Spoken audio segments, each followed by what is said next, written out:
Coming down is car number 7, driver Mahesh, which is actually one of the favorites to win this event. This is his 14th Rhino Charge. He's definitely a veteran of one of the most challenging terrains in the off-roading circuit for sure. As Mahesh has said earlier, traction was definitely an issue, and you can see that he's sliding down a little bit.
But there's a bit of two-way traffic right now.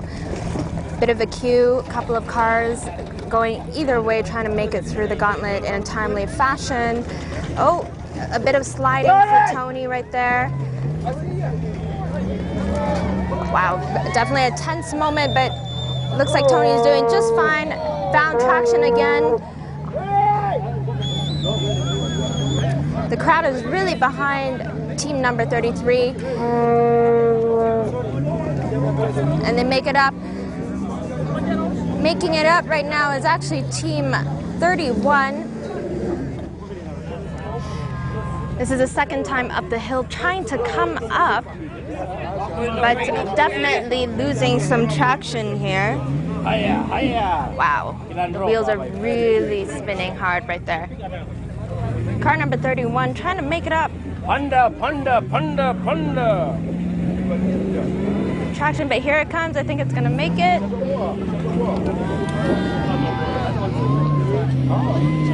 Car number 33 as spectators scramble for cover. Well done. Car number 31 making it up the gauntlet. Jacques. So Jacques of car 31, a driver. So how's the morning been for you so far? Very tough, unbelievably tough. We unfortunately, our first leg, we got stuck and it took us 2.5 hours to get out of that. So we had to backtrack and now we're just making up and see how many checkpoints we can get to. Unfortunately, I have to take a bit of the roads as well now to make up. But that's how it goes. That's how it goes. And how is your baby, your car, doing today? Fantastic, fantastic, unbelievable. And your team's holding up? Yeah, I've got to wait for them here and there, but yeah, no, the team is fine. Thank you. Fantastic. So good luck to you, Jacques. Thank you very much. And there you have it from car 31, just making it up to the gauntlet. As you can tell, they've had a really tough morning so far, and right now it's the noonday. You know, the sun is beating down, so hopefully they'll keep on going forward. Rhino Charge 2011, Capital FM. We'll be back with more. The team has been doing well, and here they go.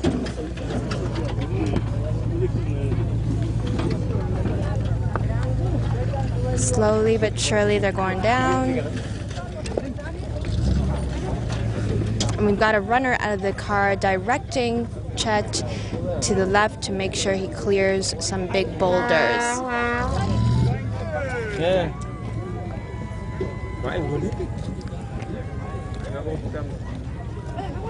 There we go, car number 11 making it down the gauntlet very well. Nicely done. Doesn't seem like there are many big issues. Hi once again and welcome to the continued coverage of the 2011 Rhino Charge. We are still in Yatia, which is in Baringo North. What a fantastic day it has been. We are halfway through the day's program, and so far at the gauntlet the numbers are exploding in terms of the spectators, and of course it goes to show that the history of this event is still being held up very highly by those who love Rhino Charge, but those who love the objectives of Rhino Arc, which has been for the last 22 years. They completed the fence around the Aberdare Forest, more than 400 kilometers covered, and now they're moving on to a new phase. We thought they would bring it to a close, but no. The fence around the Aberdare has to be maintained, and they have to continue the fire burning when it comes to, you know, giving back to the community, giving back to charitable causes. And we are joined with the chairman of the Rhino Management Committee, Mr. Colin Church, a very famous Very good to see you. Church, good to see you again.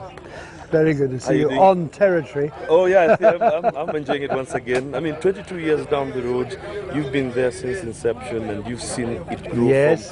from a baby to what it is right Absolutely. now. Just a quick roundup on that. How's the challenge been? Well, you know, it's like all strong ideas. They have very little money to begin with, and then people begin to get enthused and committed. Yes. So even though we started in a very small way, and the first Rhino Charge was a real experimental event, and we only raised about 250,000 shillings. At the event. Now, this is the 23rd Rhino Charge, annual Rhino Charge. Yeah. We're raising in the region of 70 million, but I can't tell you the figure of this one, yeah, until tomorrow morning at the prize giving. Exactly. Let's quickly fast forward to December last year when you sat down with the rest of the committee and you came up with a new project. You're now moving to Mount Kenya, you're moving to new projects, and now there are two of them. That's right. Just a roundup of that. Yeah. How did that come about? Well, obviously we completed the Aberdare fence in August 2008, and since then we felt what we must do is to focus on mountain ecosystems, our water towers, the lifeblood of the nation. Without these water towers, we're all going to be drinking glasses of sand, which wouldn't be much fun. Oh yeah, no, it's Eddie. never good fun. Although it's very hot here and very thirsty here. Exactly. So we then have switched our attention now to Mount Kenya. Mount Kenya is a slightly bigger project than the Aberdares. It's going to be a fence that is over 400 kilometers long. We want to work with many communities who are already doing an amazing job in Mount Kenya, but none of them yet have been able to complete a fence to the quality and the strength and the popularity with the communities that we achieved in the Aberdares. Now this project in Mount Kenya is going to cost 1 billion shillings. Now Rhino Charges don't raise 1 billion shillings just like that. So we are calling on the government to partner with us, because we feel that if we, the taxpayers, are contributing, then our tax money needs to contribute back. And in addition to Mount Kenya, which we feel we can complete in 5 years given the money, we want this year to fence Mau Iburu. Now Mau Iburu is one of the 22 forest blocks in the Mau. Now the Mau is very big, it's twice as big as the Aberdares, but we want to be committed to the Mau as the prime water tower west of the rift. So we are now working in Mount Kenya and west of the rift in the Mau. Excellent. I mean, it looks like it's another dream project. We've done 23 is what we're doing now. What is a long-term goal, and how do you plan to continue maintaining the already finished project with Aberdare? Well, I mean, we are maintaining now with our partners KWS, but it's inadequate. What we really feel is that we've raised about 800 million shillings for the Aberdares over 22 years. Now, again, we feel that the government should partner with us. We also have development partners who are very interested, and we welcome them as well. But in the end, this has got to be a Kenyan solution to a Kenyan problem. but with definite support from international organizations that want to partner with us. Excellent. Now, coming back to the event itself, 22 years is quite a long time, man. And do you feel it has changed into a lifestyle? Well, people actually now appreciate it as something as part of their. Well, you know, yearly- I tell you one thing: the courses are much tougher than they used to be. Much tougher. But then we have to respond to the quality of the cars. Yes.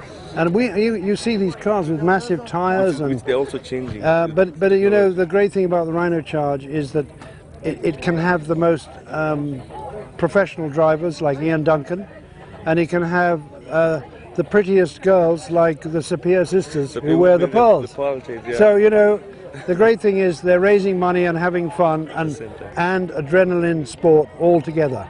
So it's a unique concept. Now, apparently Zambia has its own project of the same. Yes. I don't know if you know about that. Yes, They're calling the Elephant Charge. Yes, Have yes. they knocked on your door to come and get a few tips?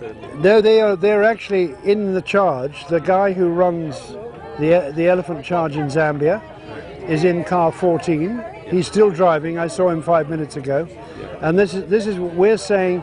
We welcome other countries to do the same thing as we do. We're not trying to hog a Rhino Charge, but we've been at it a long time. We know a lot about it, and we can help these people to develop their own charges. Thank you very much. Thank you, all the best. Okay, Thank you. bye-bye. Now, that was the chairman of the Rhino Arc Management Committee, Mr. Colin Charge. He's been at it for the duration that the charge has been there, and of course, you had it for yourself. It's a journey that has come from nowhere, and now it's something. 800 million shillings collected over 22 years, and they're looking at collecting 1 billion shillings as they start off a new project, which is around the Mount Kenya and the Mau Eburu, which is one of the 22 water blocks or water towers, if you like, that supports the environment, our own source for water. As you heard from yourselves, if we did not have that water, we'd be drinking glasses of sand. So let's come and join this team, the Rhino Arc, as they've done every time, and support the cause, and of course, make it a lifestyle right here in Kenya. As Zambia is also following the footsteps of these big guys. Keep it on 90.4 Capital FM. This is the 2011 Rhino Charge in Yatia, Baringo North. The overall winner, car number 48, Mark Glenn, Bryn Llewellyn.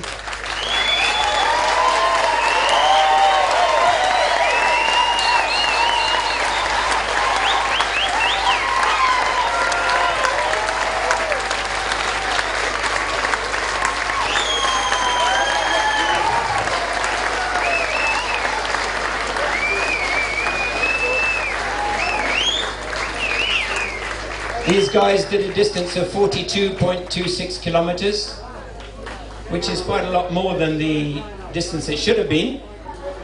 However, they did better than anybody else.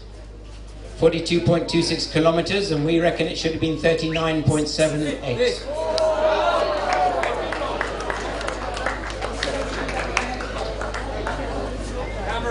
Hey, wait. I think Bryn found it quite hard because he made a remark to one of the committee when he got back, and he said, "Yeah, I suppose you guys have only seen this course from the air."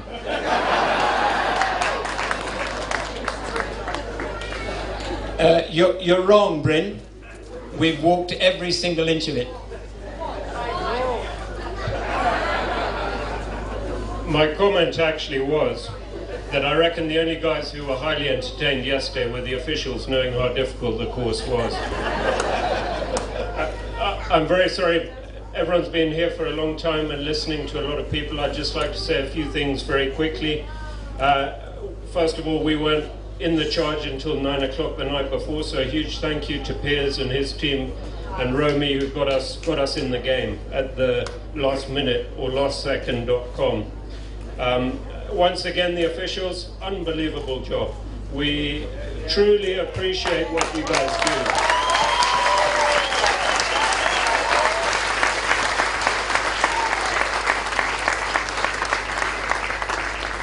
The only recommendation is, rather than 13 impossible sections, we would quite like maybe 4 or 5 next year. No way. I'd also thank Anton for making sure that there's no drug testing at the event, because Every time the doc gives us the evening before pill, we seem to win in Baringo district, so thank you, Doc. I'd really like to thank Team 48's wives, our wives and our kids. Without you guys, we wouldn't be here, and we really appreciate it.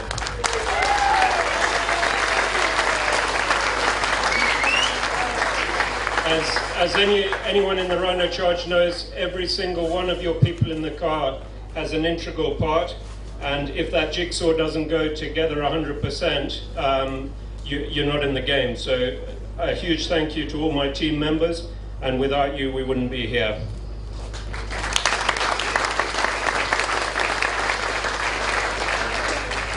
I'd also like to thank the sponsors of Car 48. Again, amazing result we've had this year, and going to an incredible cause. So the sponsors, well done.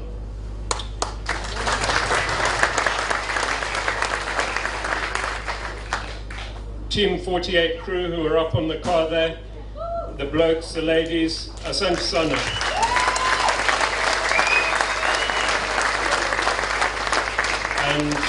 And lastly, before I hand you back over, a huge thank you to all the other teams.